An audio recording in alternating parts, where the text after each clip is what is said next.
이 시간에는 번영을 경계하라라는 제목을 가지고 함께 말씀을 나누도록 하겠습니다. 성경에서 하나님은 자기 백성들에게 풍요와 또 번영을 약속하고 계십니다. 구약 성경에서 그러하죠.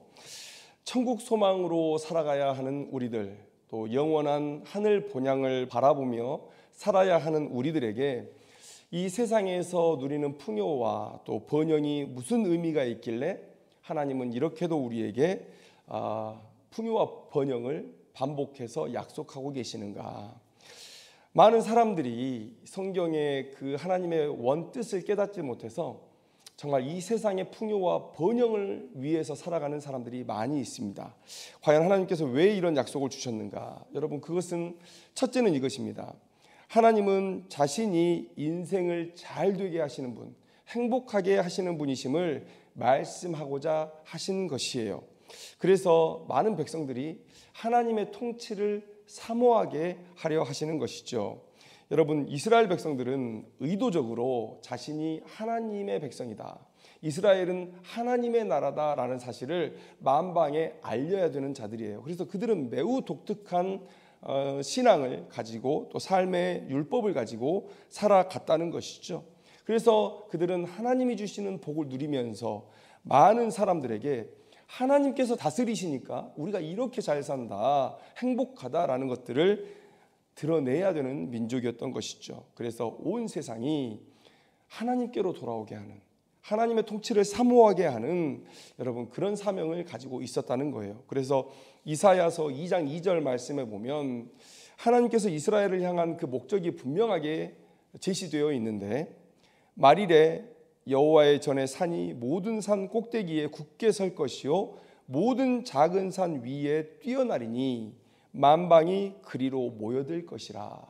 여러분, 하나님의 궁극의 목적은 무엇입니까? 말일에 나타나야 하는 이 세상의 모습은 어떠한 것입니까? 바로 만방이 하나님께로 몰려오는 그런 그림을 하나님께서 그리고 계신다는 것이죠.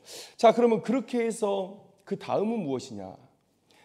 둘째는 그 하나님께서 우리의 구원자가 되심을 드러내고자 하심이다라는 거예요. 여러분, 인간은 살면서 의식주 문제에서 자유로울 수 없습니다. 따라서 풍요롭다, 번영 가운데 있다라는 것은 우리 사람들에게 어떤 걱정도 없는 만족스러운 상태에 있다는 것을 말하는 것이고, 여러분 그런 만족을 통해서 우리에게 있을 영원한 안식을 바라보게 하시고자 함이 바로 하나님의 뜻이라는 것이죠. 그래서 인생의 궁극의 목적은 바로 하나님의 통치 안에 거하는 것, 하나님과의 관계를 회복하는 것에 있고, 또 그렇게 회복한 자들이 얼마나 복되게 사는지를 하나님께서는 이스라엘을 통해서 우리에게 말씀해 주고 계셨다는 것이고, 그 이스라엘의 모습을 통해서 하나님의 영원한 통치를 사모하며 영원한 안식 가운데 들어가기를 사모하는 그런 민족들이 되게 하셨다라는 것이 바로 하나님께서 이스라엘을 풍요와 번영 가운데로 인도하시는 그런 이유라는 것이죠. 자, 그러면 여러분, 우리가 이렇게 말할 수 있을까요? 하나님은 우리에게 풍요와 번영을 주시기를 약속하고 있고 우리 또한 그것을 바라고 있으니 우리가 부유함을 위해서 살아가는 것에 무슨 장애가 있겠느냐. 그래서 우리는 아무런 죄책감 없이 하나님께서 우리가 풍요하기를 바라시니까 우리는 풍요를 향해서 달려가야 돼, 여러분 우리가 이렇게 말할 수 있겠느냐라는 거예요.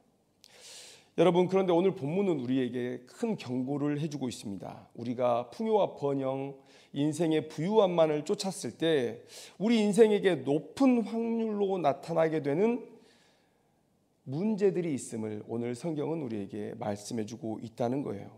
여러분, 믿음을 자신했던 사람들 혹은 우리에게 믿음의 본으로서 존재했던 많은 사람들이 왜 마지막에 그렇게 좋지 않은 결말을 맺었을까?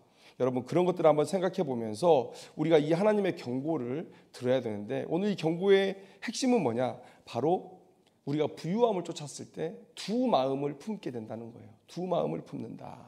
여러분, 우리가 한번 본문으로 한번 들어가 보기를 바라는데요, 하나님은 1절에서 이렇게 말씀하십니다. 이스라엘은 열매 맺는 무성한 포도나무다. 얼핏 들으면 참 축복의 말씀 같은데 그렇지가 않아요. 1절의 다음의 말씀을 읽어보면 그 열매가 많을수록 재단을 많게 하고 그 땅이 번영할수록 주상을 아름답게 한다. 이렇게 말씀하고 있는데, 그러면 여기서 열매 맺는다라는 의미는 뭐냐면 곧 그들이 누리는 번영을 얘기하는 것이죠. 경제적인 번영을 얘기하는 것입니다. 그런데 그들이 번영할수록 어떤 행동을 하고 있냐? 재단을 많이 쌓는데요. 그 다음에 주상을 아름답게 한다. 여러분, 주상은 뭡니까? 큰 건물에 있을 법한 그 기둥들을 얘기하는 거거든요. 그러니까 여기서 우리가 생각할 수 있는 것은 제단이나 신전들을 얘기할 수 있을 것입니다. 그러면 결론은 뭡니까? 그들이 부유해지면 부유해질수록, 번성하면 번성할수록 그들이 하는 일은 오직 하나님을 떠나서 우상 숭배하는 모습밖에 나타나지 않더라. 여러분, 북이스라엘을 하나님께서 이렇게 지금 책망하고 계시는 거예요. 두 마음을 품는 행위. 여러분, 항상 말씀드리지만 이스라엘은 한 번도 하나님을 버린 적은 없습니다. 하나님 외에 우리 다른 신앙으로 나아가자, 그래서 하나님과 무관한 신앙생활을 한 적은 없어요. 항상 하나님은 섬기지만 그러나 우상도 함께 섬겼다. 물론 그 비중은 다를 수 있어요. 그러나 하나님을 버린 적은 없어서 하나님께서 오늘 이 북이스라엘의 죄악을 두 마음을 품은 것이다 라고 말씀하고 있는 것이죠. 여러분, 성경에 이런 행위를 비판한 말씀들이 있습니다. 고린도후서 6장 14절에서 16절의 말씀을 보면, 너희는 믿지 않는 자와 멍에를 함께 매지 말라. 의와 불법이 어찌 함께하며 빛과 어둠이 어찌 사귀며 그리스도와 벨리알이 어찌 조화되며 믿는 자와 믿지 않는 자가 어찌 상관하며 하나님의 성전과 우상이 어찌 일치가 되리요. 이렇게 비판하고 있는 것이죠. 여러분, 이것은 북이스라엘을 향한 비판이요, 이 시대에 혼합주의에 빠져버린 교회를 향한 비판이기도 한 것이죠. 공존할 수 없는, 결코 공존해서는 안 되는 두 마음이 지금 이스라엘 백성들 마음 가운데 함께 공존하고 있다라는 것을 말씀하고 있는 거예요. 여러분, 5절 6절을 보면 그들이 지금 어떠한 신앙을 가지고 있는지 그런 단면이 우리에게 보여지는데, 자, 한번 말씀을 보면 사마리아 주민이 베다웬의 송아지로 말미암아 두려워할 것이다. 이렇게 말씀하고 있어요. 여러분, 베다웬은 어디입니까? 베델을 이 호세아 선지자가 달리 부르고 있는 거예요. 여러분, 베델은 어떤 곳입니까? 야곱이 외삼촌 라반의 집에 올라갈 때에 하늘까지 맞닿은 사닥다리를 보았는데 그곳에 하나님의 사자들이 오르락내리락하고, 또 하나님은 그곳에서 나타나셔서 아브라함에게 주셨던 하나님의 언약을 다시 한번 확인시켜주는 그런 자리가 바로 베델이었다는 거예요. 그래서 야곱이 그러한 사건을 기념하면서 꼭 기억해야 되겠다. 그래서 그 지명을 베델로 정한 것입니다. 베델의 뜻은 무엇입니까? 하나님의 집이라는 뜻이에요. 그런데 지금 이스라엘 백성들의 우상 숭배의 전당이 되어버린 그 베델을 감히 호세아 선지자가 하나님의 집이다라고 부를 수 없는 거예요. 하나님의 영광이 바닥까지 떨어지고 오히려 하나님이 멸시받고 있는 그 땅을 베델이라고 부를 수가 없는 거예요. 그래서 악인의 집이다라는 이름의 벳아웬으로 부르고 있다는 것이죠. 그 다음에 여기서 송아지 이야기가 나옵니다. 그 송아지는 아수르로 옮겨다가 이렇게 얘기하고 있는데, 여러분, 송아지는 무엇입니까? 여로보암 1세, 그러니까 북이스라엘의 첫 번째 왕 때에 이 여로보암 1세가 북이스라엘 백성들이 남유다로 왕래하는 것을 싫어해서 베델과 단에 제단을 쌓은 다음에 두 금송아지를 만들어서 베델에 하나 또 단에 하나 이렇게 세워둔 것이죠. 오늘 그 송아지를 빼앗길 것이다, 아수르에게 빼앗길 것이다 라고 말씀하고 있는 거예요. 자, 여러분, 그렇다면 북이스라엘은 시작부터 우상 숭배로 시작한 나라입니다. 하나님을 떠나서 시작한 민족이었어요. 그런데 하나님께서 그들에게 번영을 주실수록 그들이 하는 일이 뭐냐? 하나님을 떠나서 계속해서 우상 숭배의 행위를 더 행하고 있더라. 여러분, 이것이 바로 하나님께서 이스라엘 백성들에게 주신 메시지예요. 그들이 번영하고 풍요로워질수록 그들은 더욱더 우상 숭배에 빠지더라라는 거예요. 의아하죠, 여러분. 하나님께서 주시는 것을 받아 누리면서 왜 북이스라엘 백성들은 그렇게도 우상 숭배에만 빠져들었느냐? 묵상하면서 그 몇 가지의 이유들을 우리가 발견할 수 있었습니다. 첫째는요, 믿음이 굳건하지 않은 자가 하나님의 복을 받았을 때 두 마음을 품게 돼요. 여러분, 우리의 믿음은 어떤 것입니까? 하나님의 언약 안에 거할 때 하나님께서 우리를 복되게 하신다. 반대로 우리가 하나님과의 언약 안에 거하지 않을 때는 하나님께서 사랑하시는 우리를 징계하실 수 있다. 책망하실 수 있다. 여러분, 이것이 우리의 믿음이죠. 그래서 여러분, 이런 믿음 안에 굳건히 선 사람들은 하나님께서 주심을 인정하고 그것을 받아 누릴 때에 감사하고, 그리고 더 하나님을 의지하는 아주 상식적이고 논리적인 결말로 나아가게 된다는 거예요. 이게 믿음 있는 사람들의 반응입니다. 이런 과정은 선순환을 일으키죠. 하나님께서 주신 것 감사하면서 더 큰 믿음으로 갔을 때 하나님께서 이 믿음을 기뻐 보시고 더 큰 것으로 맡기십니다. 그러면 또 감사하고 또 그것을 가지고 주의 일에 충성하고, 이런 선순환들이 계속 반복되면서 우리 안에 매우 합당하게, 매우 논리적으로 믿음이 성장하는 그런 과정들을 밟아간다는 거예요. 그런데 이런 믿음이 모두에게 있는 것은 아니다. 내 인생이 풍요롭고 번영을 누릴 때 이것 하나님께서 허락하신 것이다. 그래서 나의 잘됨을 바라보면서 하나님께 감사하고, 그래서 그분에 대한 믿음을 굳건히 세우고 내게 주신 이것들에 대한 이유를 생각하면서 다음의 삶을 준비하는, 여러분, 이런 믿음은 모든 사람들이 다 가진 믿음은 아니라는 거예요. 북이스라엘은 어떤 민족이었습니까? 아까 제가 말씀드린 것처럼 시작부터 우상 숭배로 시작했던 그런 민족이었죠. 베델과 단에 비슷한 제단을 세웠습니다. 또 많은 제사장들과 레위인들이 남유다로 쫓겨 내려왔어요.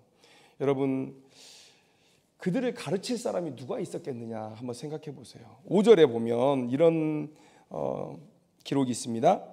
그것을 기뻐하던 제사장들도 슬퍼하리니, 여기서 제사장이라는 표현은 아론 가문의 제사장을 얘기하는 것이 아닙니다. 그마림이라는 히브리어의 번역인데요, 우상의 제단의 제사장들을 얘기하는 거예요. 그래서 이 그마림들을 얘기하는 것입니다. 그러니까 아까 제가 말씀드렸잖아요. 베델과 단에 제단이 섰는데 그곳에 아론 가문의 제사장을 세울 수도 없습니다. 왜냐하면 하나님은 한 곳 예루살렘에서 예배하라고 하셨기 때문에 그곳을 하나님의 성전으로 섬길 수 있는 제사장들도 없고, 또 그들이 바른 신앙을 가르쳤을 때에 북이스라엘이 존립할 수 없는 것이죠. 그래서 보통 백성으로 제사장을 삼았다라고 해요. 원하는 모든 백성으로 제사장을 삼았다라고 얘기하고 있는데, 그러면 누가 하나님의 율법을 알고 그들에게 하나님의 뜻을 전할 수 있을까? 여러분, 남유다와 북이스라엘로 나뉘어졌지만 하나님께서 지속적으로 선지자를 북이스라엘에 보내신 것을 볼 때 하나님은 북이스라엘을 사랑하셨습니다. 야곱의 12아들을 이스라엘의 조상으로, 그 12지파를 이스라엘로 보시고 그 북이스라엘도 계속해서 사랑해 주셨다는 거예요. 그래서 그들을 풍요와 번영 속에 살게 하셨습니다. 그리고 선지자들을 보내셔서 이거 내가 너희들에게 허락한 거야 라는 것들을 계속 말씀하셨어요. 너희들이 죄악 가운데 있지만 내가 너를 사랑해서, 내가 너희를 사랑해서 내가 준 것들이야. 너희들 내게 돌아와야 돼. 이렇게 말씀하셨는데, 여러분, 이 말씀을 온전히 가르쳐 줄 사람이 없어요. 하나님의 뜻을 제대로 가르칠 사람이 없어요. 그러니까 그들은 잘 될수록 하나님께 돌아오는 것이 아니라 그들이 숭배했던, 스스로 선택해서 섬겼던 우상에게로 더 깊이 빠져들고 말았다라는 거예요. 여러분, 참으로 많은 사람들이 인생에 닥치는 화, 또 인생에 허락되는 복, 그 앞에서 그 원인을 하나님이 아닌 다른 곳에 두고 살아갑니다. 온전한 믿음의 내용을 가지지 못한 신자들이 내 삶에 일어나는 사건 그 너머에서 모든 것을 주관하시는 하나님의 일하심을 보지를 못해요. 그래서 이렇게 얘기합니다. 내가 잘한 거야 라고 얘기해요. 또 세상이 좋아진 거야. 여러분, 요즘 복지제도 좋지 않습니까? 나라가 다 살게 해주잖아요.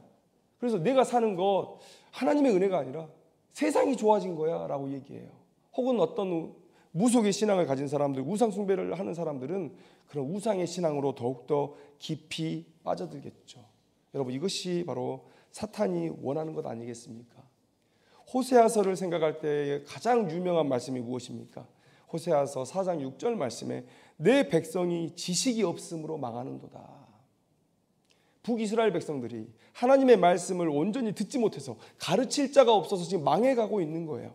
자, 그러면 망하지 않으려면 어떤 지식을 가져야 되느냐? 욥기 1장 21절의 말씀을 말씀드리고 싶어요. 이르되 내가 모태에서 알몸으로 나왔사온즉 또한 알몸이 그리로 돌아가올지라. 주시니도 여호와시오 거두시니도 여호와시오니 여호와의 이름이 찬송을 받으실지어다 하고. 여러분, 이 믿음을 우리가 가져야 되는 것이죠.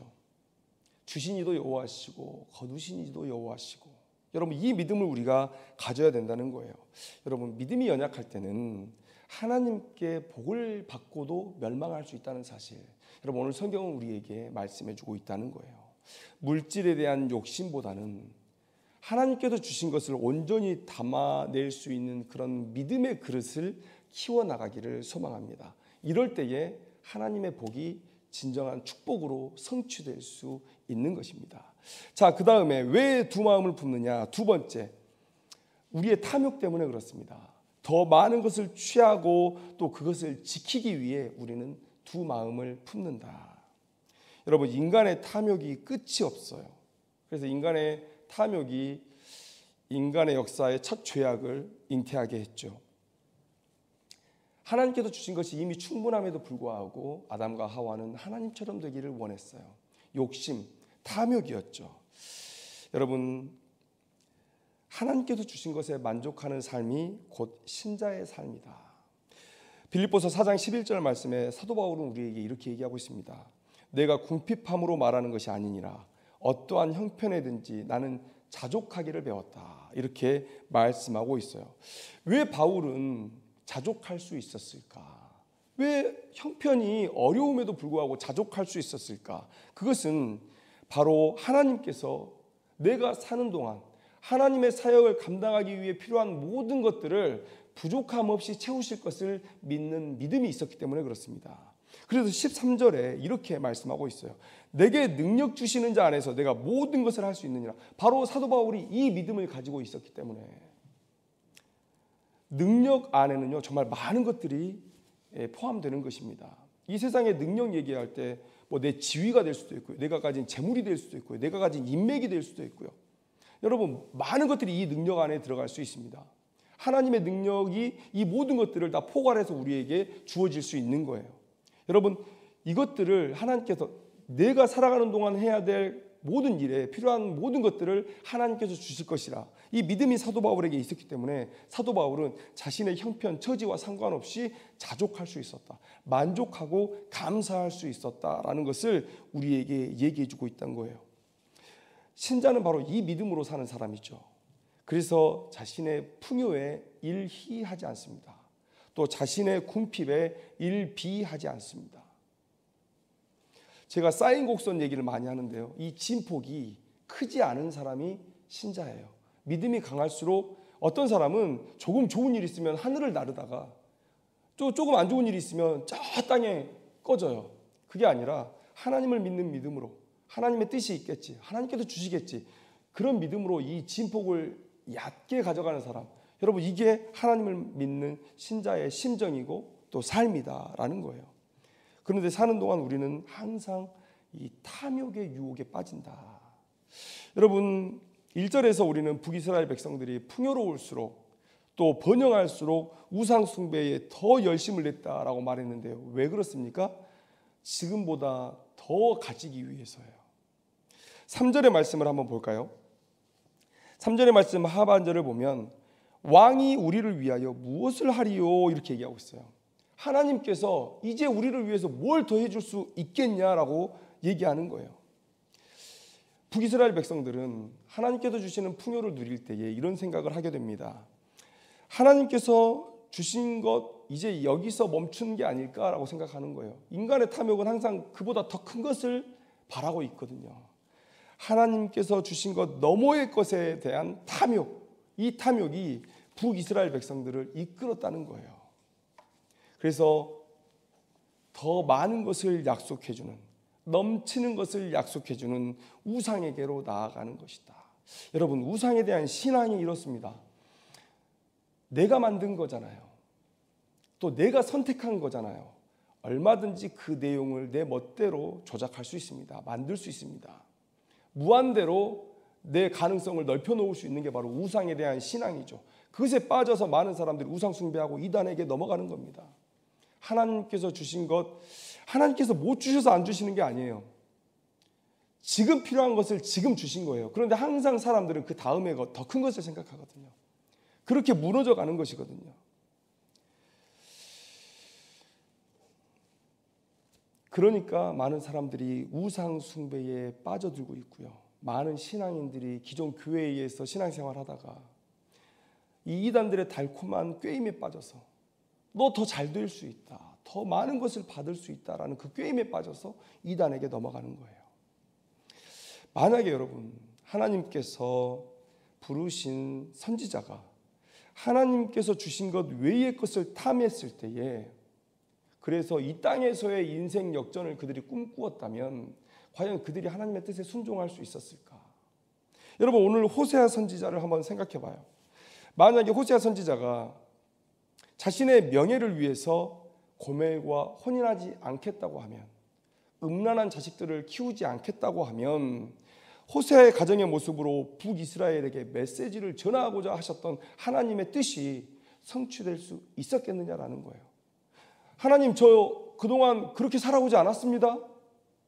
저 이렇게 부정한 여인과 혼인할 정도로 저 그렇게 살아오지 않았습니다 라고 얘기한다면 하나님의 뜻이 성취될 수가 없죠. 여러분, 이사야의 얘기를 한번 해봐요. 이사야서 20장의 말씀에서 이사야는 왕족이었습니다. 그런데 만약에 자신의 품위 있는 삶, 명예로운 삶을 위해서 하나님께서 주신 명령, 내 허리에서 배를 끄르고 내 발에서 신을 벗을지니라, 그렇게 3년 동안을 벗은 몸과 벗은 발로 다녀야 하는 그 하나님의 명령을 만약에 자신의 품위와 명예를 지키려고 했다면 순종할 수 있겠냐는 거예요. 여러분, 신자는 소명자죠. 소명자. 부르심을 받은 사람들입니다. 그래서 하나님께서 자신의 뜻과 목적을 따라 내게 주신 것이 충분하다는 것을 믿고 만족하고 감사하면서 기꺼이 그 뜻에 순종하는 삶을 살아야 된다는 거예요. 하나님께서 내가 지금 너의 그 명예를 사용하겠다, 내가 너의 그 품위를 사용하겠다, 내가 너의 그 명망을 사용하겠다, 내가 너의 그 재물을 사용하겠다, 그랬을 때 그것을 하나님 앞에 드릴 수 있어야 되는 것이죠. 그런데 못 드려요. 그리고 하나님을 등지고 하나님께서 주신 것 너머에 더 많은 것들을 내가 추구하고자 할 때, 여러분, 우리는 소명자의 위치에서 벗어나게 되는 것입니다. 오늘 북이스라엘 했던 그런 삶을 살게 된다는 거예요. 여러분, 인간은 탐욕으로 인해서 하나님께서 정해주신 길을 자꾸만 벗어납니다. 그 궤도를 자꾸 이탈해요. 여러분, 북이스라엘의 시작 여로보암의 얘기를 앞에서도 했는데 이 얘기를 한번 드리고 싶습니다.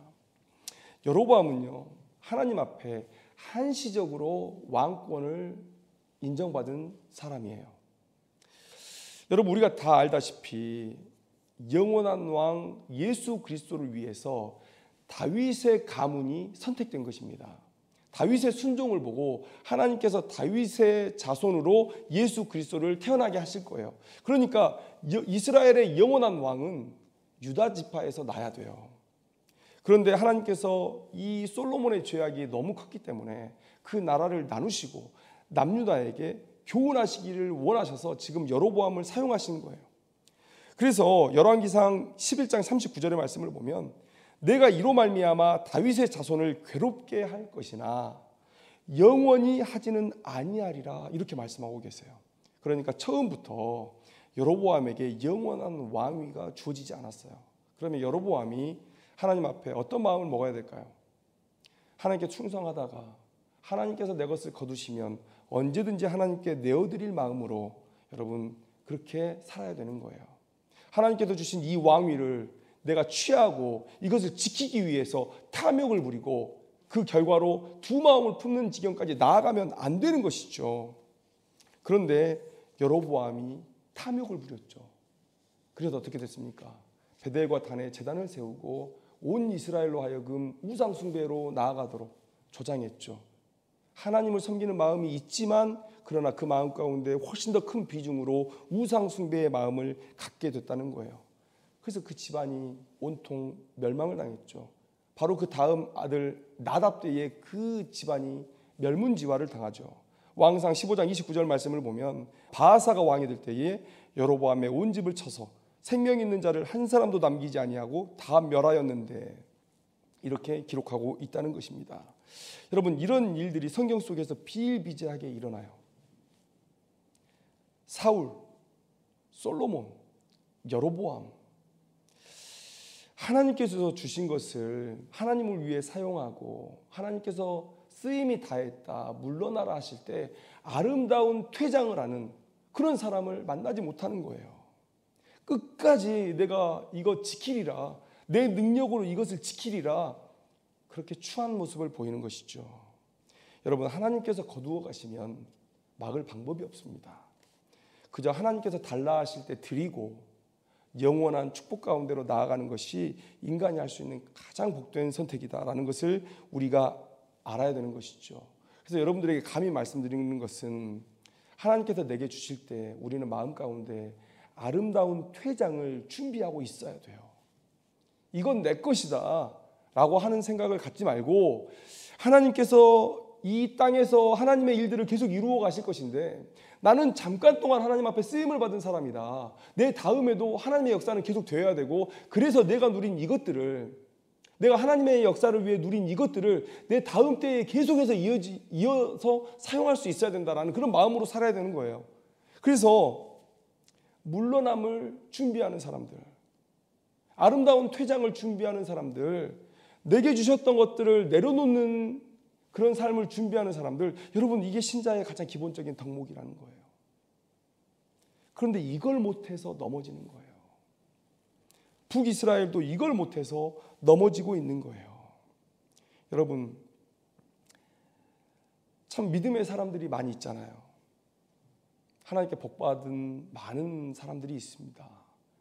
그런데 끝이 아름다운 사람을 얼마나 찾습니까, 우리가? 오늘 하나님께서 우리에게 말씀해주고 계시는 거예요. 여러분, 다윗처럼 우리가 살 수 없을까요? 아름다운 퇴장을 했던 다윗. 여러분, 다윗은 자신의 시간이 끝났다는 것을 이제 점점 알았을 거예요. 그리고 나서 자신의 인생 마지막에 꼭 해야 할 두 가지 숙제를 자기가 스스로 졌는데, 그게 뭐냐면 바로 하나님께서 왕으로 세우신 솔로몬을 왕위에 앉혀야 되겠다. 그리고 솔로몬이 성전을 지어야 되는데 그 짓는데 부족함 없이 내가 재료를 준비해 놔야 되겠다. 끝까지 하나님을 위해서 자신이 가진 모든 것을 사용하고 아름답게 퇴장하는 길을 택했던 다윗. 그래서 하나님께서 이 다윗을 아름답게 보신 거예요. 여러분, 이런 모습으로 우리가 살아낼 수는 없을까? 이런 다윗과 같은 내려놓음을, 또 물러남을, 아름다운 퇴장을 준비하지 않으면 우리는 필연적으로 두 마음을 품는 악한 지경에 처할 수 있다는 것, 우리가 기억해야 될 것입니다. 자, 세 번째, 우리가 왜 두 마음을 품습니까? 그것은 그 취한 것으로 누리기 위해서, 이 세상에서 누리기 위해서 우리가 두 마음을 품는다라는 거예요. 여러분, 하나님은 이스라엘과 언약을 맺으셨을 때 거룩을 요구하셨습니다. 거룩. 세상과 구별된 삶을 요구하신 거죠. 여러분, 차라리 세상을 떠나버리면 쉽지 않겠는가? 물론 세상을 떠나서 수도원 같은 데 사는 삶 정말 너무나 어려울 수 있습니다. 세상의 모든 그런 것들을 끊어버리고 들어갔으니까, 인연도 끊고 어떤 즐거움도 끊고 들어갔으니까 그 자체가 힘든 삶인데, 죄와 싸우는 입장에서는 차라리 그게 낫지 않겠는가? 그런데 우리는 이 세상에서 할 일이 있는 사람이에요. 그래서 여러분, 거룩하다는 것은 세상을 등진다는 것이 아니라, 여러분, 세상 속에 살아가면서 그러나 세상과 구별된 모습으로 살아가는 것이다. 그래서 우리에게 쉽지 않은 일이죠. 여러분, 우리가 거룩한 하나님의 백성으로 살아내고 또 하나님의 이 선물을 우리가 받아들이면서 풍요와 번영을 누릴 수 있습니다. 그런데 그렇게 가지고 나면 생각이 달라져요. 아마 저도 그런 유혹에 많이 빠질 것이고 많은 사람들의 모습 속에서 그런 모습들이 보이죠. 이런 재밌는 얘기가 있어요. 어떤 연예인이 한 얘기인데, 밀가루를 멀리하면 오래 살지만 그렇다면 오래 살 이유가 없다. 하나님께 복을 받은 사람들에게 사탄이 계속해서 속삭이는 말이 뭘까? 이와 비슷한 얘기 같아요. 세상과 구별되어 거룩하면 하나님께서 복을 주시지만, 그러나 그 주신 복으로 내가 세상에서 즐길 수 없다면 복을 받을 이유가 없지 않겠느냐. 여러분 정말 이렇게 생각하십니까? 그런데 많은 사람들이 이렇게 생각하는 거예요. 자, 내가 열심히 거룩하게 믿음으로 살아가지고 세상에서 많은 것들을 받았는데, 가지게 되었는데, 근데 이 가진 것을 내 즐거움을 위해서 쓸 수 없다면 내가 뭐하러 이렇게 믿음을 가지고 살아야 되지? 내가 왜 이렇게 거룩하게 살아야 되지? 내가 즐겁지 않아 하나님의 복을 받아서 뭘 하지?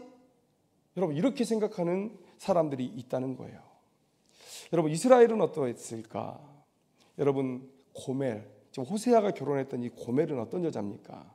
세상의 쾌락을 쫓아서 자신의 모든 것을 사용하고 심지어 호세아의 것까지 다 사용했죠. 호세아서 2장 8절의 말씀을 보면 곡식과 새 포도주와 기름은 내가 그에게 준 것이요 그들이 바알을 위하여 쓴 은과 금도 내가 그에게 더하여 준 것이거늘 그가 알지 못하도다. 여러분 고멜이 호세아의 재산을 가지고 나아가서 자신의 쾌락을 위해서 쓴 것, 여러분 이것을 뭐라고 얘기하십니까? 바로 하나님께서 북이스라엘에게 준 것으로 북이스라엘이 영적 음행을 저지르고 있는 것을 하나님께서 말씀하고 계시는 거예요. 여러분 거룩하게 살았어요. 물론 이 북이스라엘 백성들이 거룩하게 살진 않았습니다. 그들의 역사 속에서 한 번도 하나님을 온전히 섬기는 왕이 선 적도 없고 바르게 그들이 신앙생활을 했다는 그런 어떤 흔적도 없어요. 그런데 자, 하나님께서 복을 주셨으니까 여러분 그들이 하나님께 받은 그런 축복이 있습니다. 그런데 그 받은 축복을 가지고 여러분 생각을 해요. 아니 내가 하나님의 거룩을 쫓아 살면 이걸 내가 가지고 있을 이유가 있나? 이렇게 생각하면서 여러분 세상의 쾌락과 신앙의 타협점을 자꾸 찾으려고 합니다. 그렇게 자기 합리와 자기 변명을 하게 되죠. 그리고 결국은 오늘 하나님께서 주신 말씀대로 그들이 멸망으로 나아가는 것이다. 그들이 우상으로 섬겼던 송아지 끌고 아수르로 끌려가는 거예요. 아수르의 왕에게 그 송아지 전리품으로 바치게 되는 거예요. 그들이 치욕을 당하게 되는 거예요. 여러분 주변에서 우리 믿음 생활 잘하던 분들이 넘어지던 그런 모습들을 많이 보게 됩니다. 물질 때문에 넘어지는 사람들이 많아요. 없을 때는요 반강제적으로 거룩하게 삽니다. 반강제적으로. 돈 없으면 아무것도 못하는 세상 아닙니까? 근데 어떤 분이 그래요. 내가 이렇게 돈을 좋아하는 줄 몰랐다. 돈이 있어 보니까 완전 다른 세상이 열리거든요. 모든 것을 할 수 있는 가능성이 열리거든요. 그런데 내 신앙이 그 길을 막아요. 그러니까 여러분 그러면 어떻게 해야 됩니까? 참된 신자라면 하나님께서 하지 말라는 것을 하지 않는 것, 그것을 끊어내는 방향으로 나아가야 되는데 자꾸만 신앙을 끊어내는 방향으로 나아가는 거예요. 술 마시지 말아야 돼?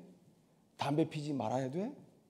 여러분 이런 걸 자꾸 자기 합리화를 하는 거예요. 그러면서 세상 속으로 나아가는 것이죠. 디모데후서 4장 10절 말씀에 대만은 이 세상을 사랑하여 나를 버리고 데살로니가로 갔다. 여러분 우리는 살면서 계속해서 하나님의 길과 세상의 길을 고민하게 될 것입니다. 그런데 그런 고민을 할 때마다 그런 선택의 기로에 설 때마다 우리는 오직 믿음으로만 온전한 선택을 할 수 있다. 믿음을 저버린 데마를 앞에 두고 바울은 과연 무슨 얘기를 하느냐? 바울은 어떻게 끝까지 그 믿음의 길을 지킬 수 있었느냐? 디모데후서 4장 7절 8절 말씀에 나는 선한 싸움을 싸우고 나의 달려갈 길을 마치고 믿음을 지켰으니 왜요? 이제 후로는 나를 위하여 의의 면류관이 예비되었으므로 주 곧 의로우신 재판장이 그날에 내게 주실 것이며 내게만 아니라 주의 나타나심을 사모하는 모든 자에게도니라. 여러분 사도 바울이 어떻게 그 유혹을 이겨낼 수 있었느냐? 왜 사도 바울에게 유혹이 없었겠어요? 어떻게 그 유혹을 이겨낼 수 있었느냐? 바로 의의 면류관을 고대하며 살았다는 거예요. 여러분, 우리는 이 세상 쾌락에 우리의 인생을 낭비해서는 안 됩니다. 바울처럼 의의 면류관을 쓰고 하나님의 영광 가운데 거할 그날을 바라보면서 살아가야 되는 것이죠. 이 믿음을 우리가 지켜낼 때에 우리가 마음 가운데 하나님만을 두는 온전한 신앙, 한 마음으로 살아갈 수 있다라는 거예요. 여러분, 말씀을 맺겠습니다. 풍요와 번영 가운데 사는 것을 누구나 바랍니다. 그런데 그런 삶에는 이런 유혹과 위험이 항상 도사리고 있다는 사실을 우리가 알아야 돼요. 그래서 저는 감히 말씀드리건대 부유함을 경계해라, 풍요, 번영을 경계해라 라고 말씀드리고 싶습니다. 여러분, 항상 말씀드리지만 우리는 내 탐욕의 그릇이 아니라 우리의 믿음의 그릇을 키워야 한다는 거예요. 하나님의 축복은 여러분 어떤 가능성입니다. 하나님의 축복이 내게 주어졌다고 해서 그것이 당연한 어떤 선한 결과를 절대 만들어내지 않아요. 여러분, 하나님의 선한 창조물 에덴 동산 속에서 아담과 하와가 했던 일들을 생각해 보세요. 하나님의 축복을 가지고 그들은 죄로 나아갔습니다. 하나님의 축복은 우리에게 선의 결과물을 건네준 것이 아니라 어떤 가능성을 우리에게 주신 거예요. 하나님의 뜻에 따라 선용하면 진정한 복이 성취가 되는 것이고요. 악용하면 저주와 징계 아래에 우리가 처하게 된다. 여러분에게 주어진 돈이 응답의 결과물입니까? 아니요. 이제 하나님께서 보시겠다고 하시는 거예요. 너 이제 이거 어떻게 할 거니? 라고 보시겠다고 하는 거예요. 여러분, 높은 자리에 올라갔습니까? 이제 하나님께서 축복을 주셨으니까 이제 누릴 일만 남았다고 생각하시나요? 아닙니다. 하나님께서 높은 지위를 주시고 이제 여러분을 더 주목해서 바라보고 계신 거예요. 너 이제 어떻게 할 거니? 하나님께서 내게 주신 축복은 어떤 가능성이다 라는 사실을 우리가 기억할 때에 그것을 누리고 안주하고 더 가지기 위해서 탐욕을 부리고 여러분 이런 모습들을 내려놓을 수 있다라는 거예요. 여러분, 오늘 우리가 북이스라엘의 삶을 보고 깨달았으면 좋겠습니다.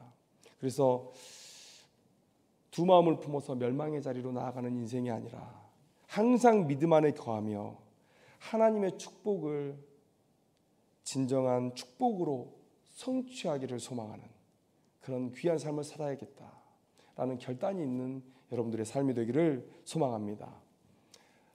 여러분들의 마음 가운데 두 마음이 아닌 하나님을 향한 한 마음만을 품고 하나님께서 주신 모든 것을 다시 하나님 앞에 올려드려서 진정한 축복을 성취하는 귀한 인생 되기를 주님의 이름으로 축원합니다.